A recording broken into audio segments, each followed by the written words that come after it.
Hello folks, and welcome to this week's sales training. We have a special treat for you today. I'm going to do two, and then we have another that is going to be the third video that is going to be a brief interview with Keegan. I am going to give you a heads up on that one. There is a reason for it. I tell y'all constantly the most important sale we make is selling the presentation. Getting people in is all of it. Many of you have generously asked how we've done so well the last fistful of months. What's the biggest change? And I'm going to shoot straight up, and everybody else here will tell you the same. As incredible as Cam is, as great as Ron is, as wonderful as I may or may not be, the person that has just absolutely been knocking it out of the park, on fire, just killing it, has been Keegan. His work on the phones, his calls, and selling the presentation, getting people in has been nuts.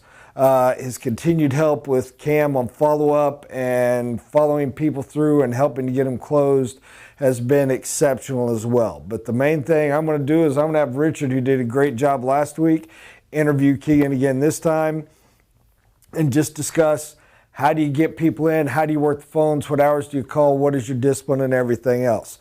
By the way, it's not that hard to sign 26 contracts in a month when you do 60 plus presentations.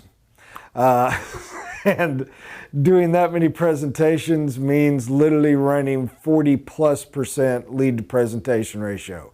And Keegan has been doing that. And I, at my best, was never able to do that with the spread of leads that we have.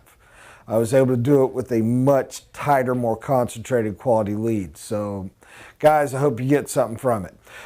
For 2 days, I am doing two. One is based on something that I'm always trying to teach, and if I can find a new way to teach it, I'm going to, so I'm going to try to cover it quickly. The second is response to a question somebody asked me here earlier this week, and both will hopefully be metaphorical. The first one, I hope I tell the story correctly. I was blessed to be talking with a friend and a recovering addict at a place that we support on that. And I was paid an overly kind comment. And the guy said, quoted the scripture of what you do for the least of these. And I said in all sincerity, brother, I am the least of these. I don't get to view that. I don't get to take that. I don't view it as I have been given something special. I view myself as the least. I am loved and honored and respected that somebody thinks I'm better, but I know my faults. I know my flaws. I know my sins. I know my weaknesses. And I know that I am not better than anyone I've ever met my whole daggum life. I am blessed. I am sometimes cleaner. I am often dressed better. I am obviously better fed, but better than, absolutely not.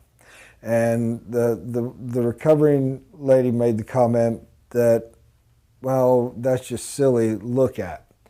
And I looked at her and I said, I'm not going to insult you by trying to imply that I have your same difficulties and struggles.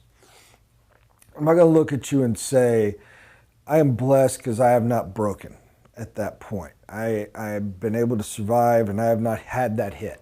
I have not had that break where that addiction came. I said, Mom, I'll tell you the difference, the main difference, and where your life is harder than mine. I go, let me say, I truly believe at the absolute core essence of my soul that all you have to do is decide you're done, and you're done. I believe that with anything and everything. I said with this caveat, and this is where it is harder for you every day than it is for me. You, for whatever reason, threw open that door. That door to hell you threw open. You broke it down and it is there. That addiction is screaming. It will always scream. That door to hell is open in your heart and in your mind and in your soul for as long as you live in this life. All of us have it. Most of us have it anywhere from locked shut real tight to cracked open. Yours had opened up. It said, here's your brutal negative. You can never truly close that door.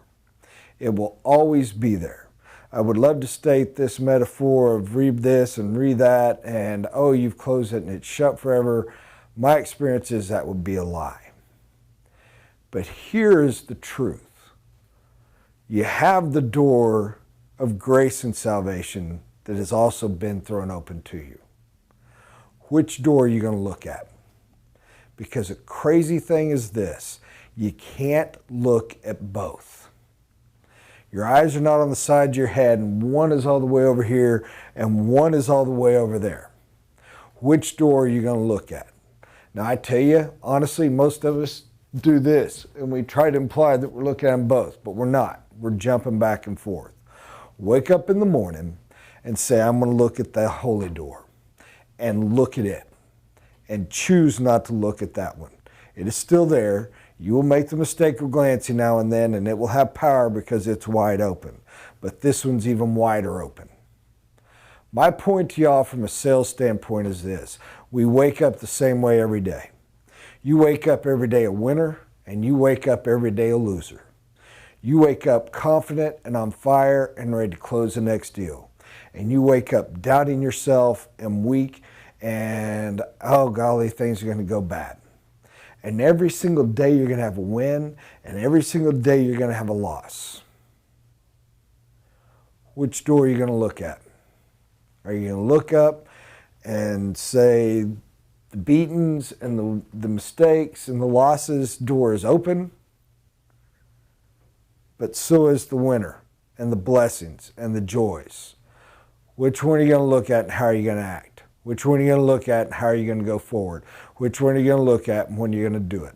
We always say the best time to close a sale is right after you close the sale. Why? Because you're so focused on that door, it's locked in, man. Somebody's got your head in a vice.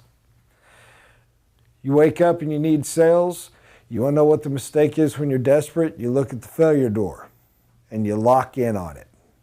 You want to have a sale? Look at that one. Focus on that one. Let that one be the light. Believe in yourself. Believe in the positives. That door's there. Who cares? Look at that one. I hope that helped. I liked the metaphor. It meant a lot to me. If it didn't to you, thanks for sitting through that one because we have one more for you. Thank you very much.